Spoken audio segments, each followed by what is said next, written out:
يا ابن زهرا أمان زين جدائي الأجل يا ابن طه كجائي.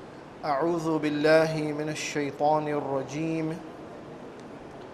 بسم الله الرحمن الرحيم. الحمد لله والصلاة والسلام على سيدنا ونبينا محمد وآله الطاهرين.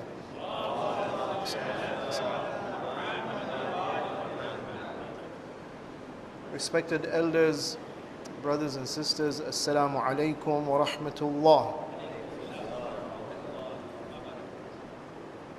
The paragraph that was recited tonight is section 17 of Surah Al-An'am, ayah number 141 till 144. Marhum Mir Ahmad Ali has given a title to this paragraph, The Divine Gifts, and also the self-imposed prohibitions. Basically, the paragraph is talking about the different blessings and the gifts that Allah has given to mankind as far as food is concerned.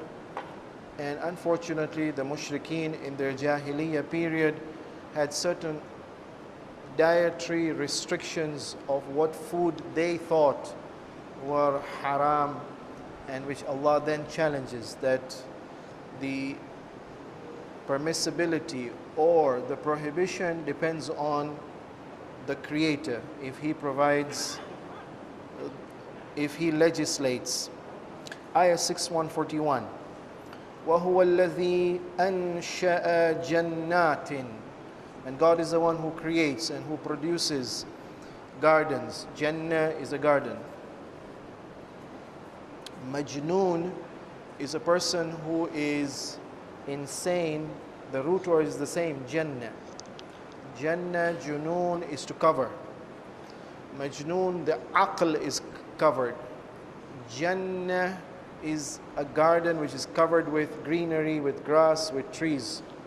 And He is the one, God alone, the one who has created and who has produced the garden full of trees, all different types of gardens with different fruits and different crops.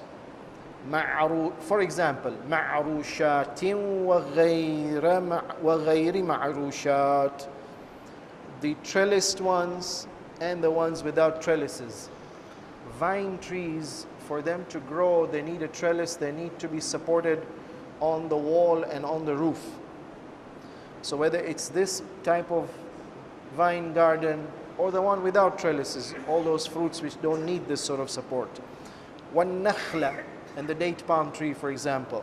وَالزَّرْعَ, and the seed plants or the tilth. مُخْتَلِفًا ukulu, and these different types of fruits have different types of flavors and tastes and seasons. وَالزَّيْتُونَ, and the olive. وَالرُّمَّانَ, and the pomegranate. مُتَشَابِهًا وَغَيْرَ مُتَشَابِهٍ, those which are similar and those which are unsimilar. That means they may be similar in size or in taste, or different in colors, in size, in taste, in flavors. Or as one of the translators said, like each, to each, or each unlike to each. Mutashabih wa ghayr mutashabih. Variety, diversity, both in quality, in size, in color, in taste. Kulu min thamarihi idha athmar. This God who created all this different diversity is now giving permission. Eat, but when these fruits are ripe, when they fructify, when they blossom, when it is the season. وَآتُوا حَقَّهُ, lakini. Just like slaughtering the animal has got a particular procedure, and that is You have to take God's name, and it has to be directed towards the Qibla, and it has to be a halal meat animal. So also fruits, there is a haqq to be paid. وَآتُوا حَقَّهُ. And God has a right in these crops and in these fruits. So pay the right to God. يَوْمَ حَصَادِهِ. The day when you come to reap and to harvest the fruits. The right of God, which is to be paid, this surah is a Makki surah. A particular share to be paid from vegetation and plants and seeds. This is the law of zakat. This appears in detail in Medina. But in Mecca already, different types of fruits have been mentioned, and God has a right over them. You have to pay that right. How much? The Sunnah or the Riwayah has not specified. Who do you give to? The Quran is silent. The Riwayat are interesting in that they tell us when should the harvesting be done, when should it be avoided, how much should be given, to whom should be given, when should it be given. So let me just quote these few hadith. One riwayah from the 6th holy Imam says, لا تحصد بالليل. Don't harvest your crop at night time. Do it at the time when there are poor people around, so that they come and take their share. Number 2, the riwayah says, how much should you give? The Rawi Shu'aib says, I asked the 6th holy Imam about this, and he said, well, you give a few twigs with fruits on them, or you give a handful of dates to the poor.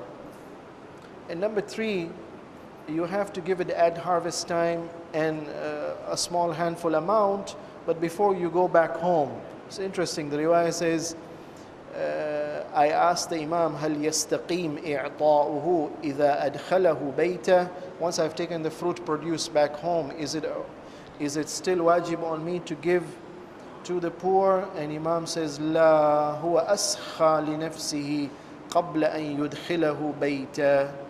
It's at the time of harvesting.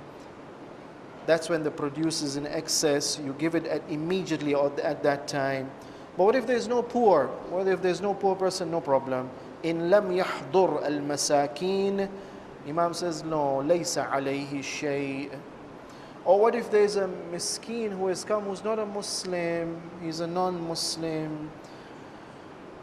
Imam alayhi salam said, أعطي من حضرك من المسلمين. Whichever Muslim poor person comes, take a handful and give it to him.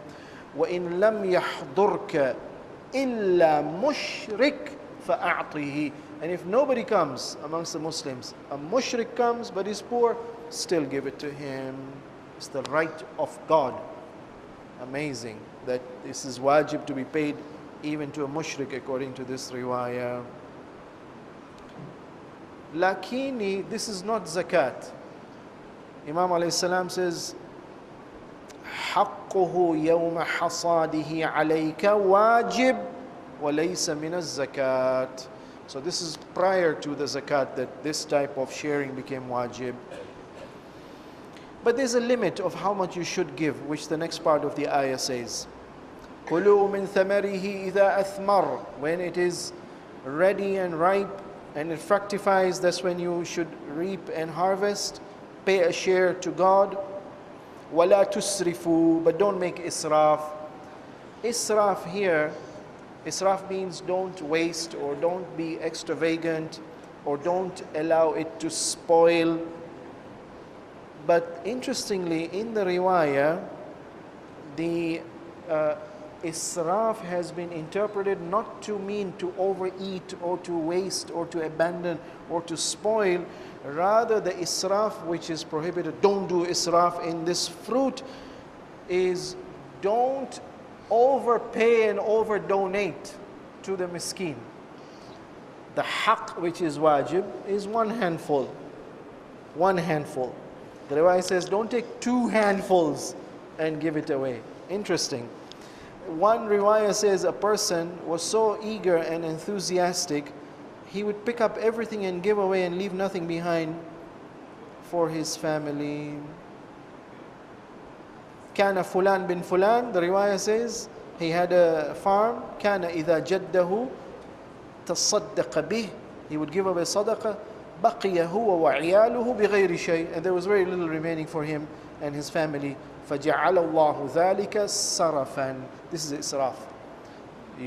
If the faqir has a right over you, your family also has a right over you. Don't be excessive in your charity at the cost of depriving and denying the dependents. Kwanini innahu la yuhibbul musrifin. Allah doesn't like the prodigals, those who waste and those who are extravagant. Ayah 142. So this was about plants and fruits. What about animals? وَمِنَ الْأَنْعَامِ. The same God who created and who produced the vegetation and the plants and the fruits, He has also created the cattle, the livestock, the big animals and the small animals for human consumption. حَمُولَ وَفَرْشَ. Two types. There are those who are beasts of burden, the big animals, and there's farsha, those whose meat can be slaughtered for eating. Kulu mimma razaqakumullah. Allah is the one who's created animals. The purpose of creation, well, in this ayah, the purpose of creation is to serve man as a beast of burden, for example. To serve man as a source of food, for example. The creator and the producer is allowing us to use it. Kulu mimma razaqakumullah. Lakini. Don't make the mistake of following shaitan. وَلَا تَتَّبِعُوا خُطُوَاتِ الشَّيْطَانِ. Allah has made something halal. Don't follow shaitan in making something haram. The mushrikeen, by superstition, made some meat haram for themselves. So Allah is warning. Who allows you or prohibits you from food? Allah is the one. إِنَّهُ لَكُمْ عَدُوٌّ مُبِينٌ. Be careful of shaitan. He wants to misguide you, to oppose God, to oppose the laws of God which are for your benefit. Ayah 143. So meat is allowed. Which animals specifically do you mean? So 4 different types of animals have been mentioned. ثَمَانِيَةَ أَزْوَاجٍ. 8 pairs, 8 mates.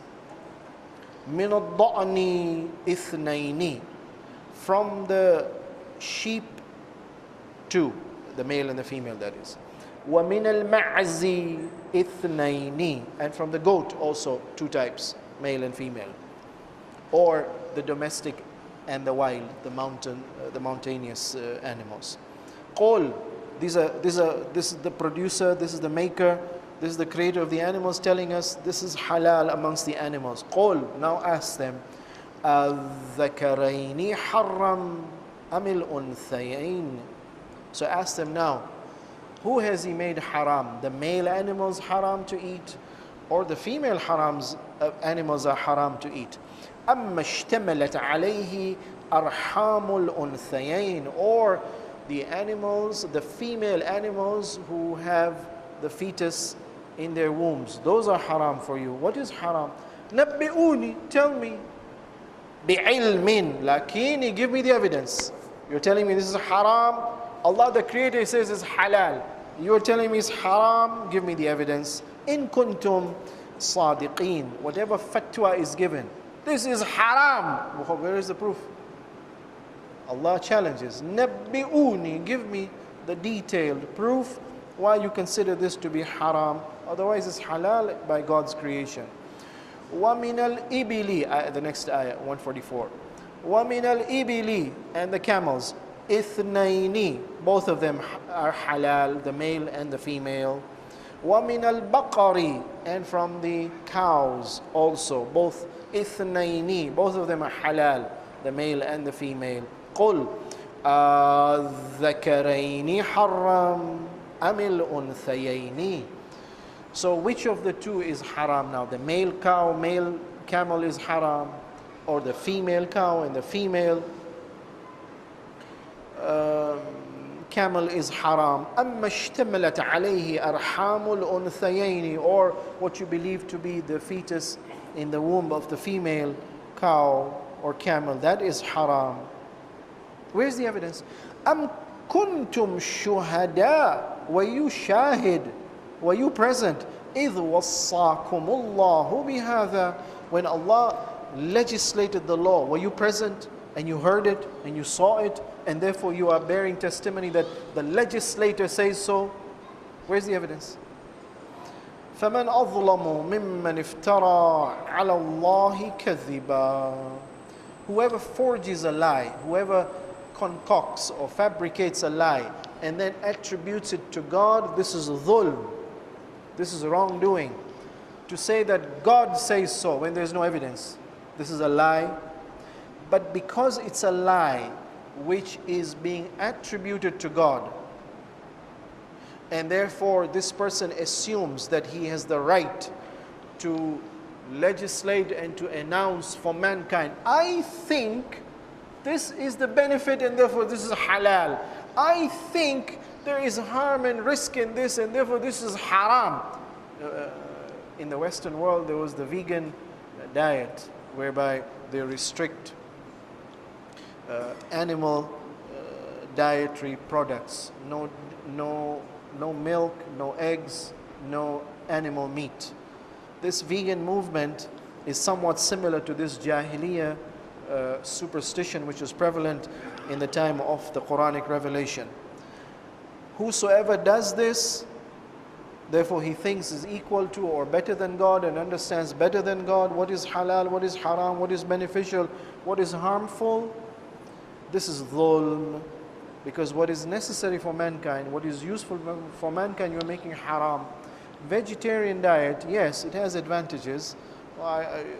They've conducted studies and they show that the chances of suffering heart disease, for example, in vegetarians is less, those on vegan diet, is less than those on animal diet, animal meat. 20%, 30% less chance of suffering, let's say, a heart attack.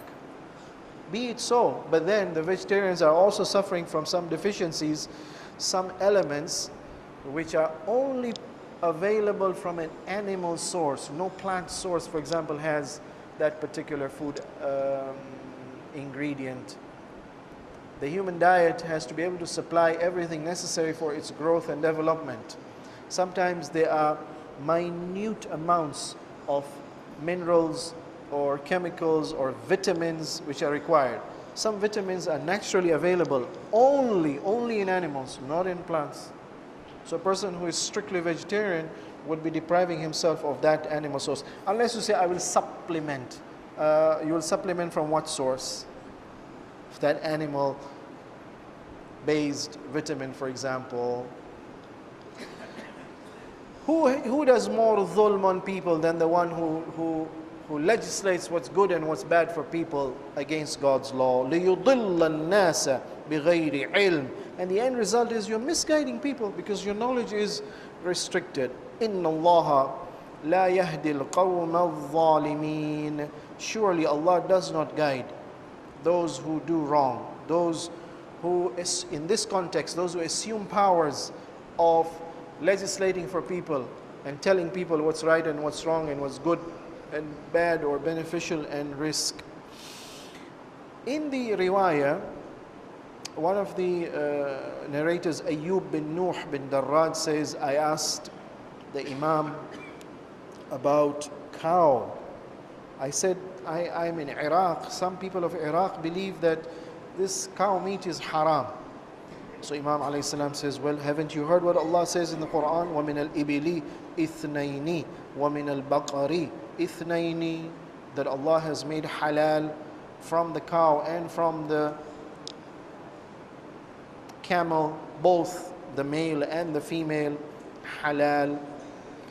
In conclusion, this paragraph basically says that food has got certain benefits. Some of them are harmful. Notice the plants which have been mentioned. Dates have been mentioned. Rumman, pomegranate is mentioned. Zaytun, olive is mentioned. All of these have special benefits of all the different plants. God is talking about all plants. No plant has been mentioned as haram, of course, unless it's clearly poisonous. But otherwise, no plant has been mentioned as haram. But of the different plants which have been mentioned, 3 have been mentioned by name. In this ayah at least. Dates. In the riwayat, there's a lot of benefit mentioned for dates. That it's a nutritious food and a healthy food and full of ingredients which are useful to you. The Apostle of God loved dates and the Imams loved dates. And also the followers of the Prophet and the Imams, therefore will love what the Imam and the Prophet loved, and that is dates, for example. And the benefit of dates is it's ready-made food, instant. Sugar and energy provided to you, glucose and fructose and vitamins and minerals. And it doesn't spoil. You can keep it for a long time. And it's sickness-free, the riwayah says. Not only is it sickness-free, it removes sickness. Or for example, zaytun. Zaytun is an important ingredient in what is known as the Mediterranean diet. Amongst the diets which are now recommended by doctors as good protection for a healthy heart is the Mediterranean diet, which includes zaytun.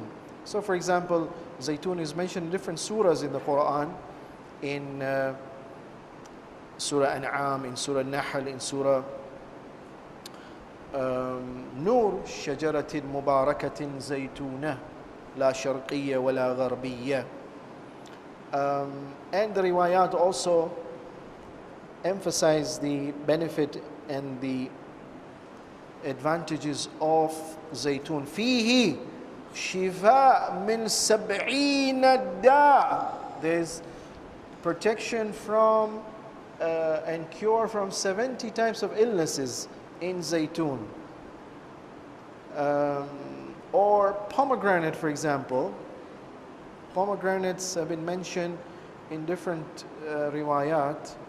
I will just mention one as an example. The 6th Holy Imam says, عليكم بالرمان فإنه لم يأكله جائع إلا أجزأه ولا شبعان إلا أمرأه.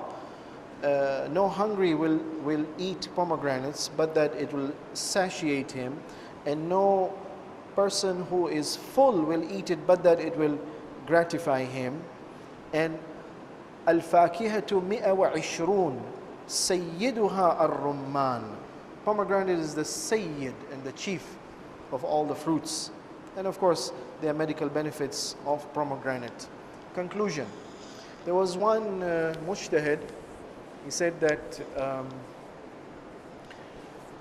scientists and medical experts should study the Quran. I personally was suffering an ailment. I referred to several doctors, but for some reason, whatever medication they gave me, it didn't work. Then I referred to the Quran. I said, whatever guidance I get from the Quran, I will do that. Surprising, I got verses which talked about particular food items. And therefore, I changed my diet to incorporate more of those types of food which are more mentioned or specifically mentioned in the Quran. And I found that my illness disappeared. This ayah is interesting. The ayah wants to say Allah is the creator. All plants are halal. But of all the plants which are halal, 3 or 4 are mentioned only. Rumman, zaytun, nakhl, dates, and some crops. Why?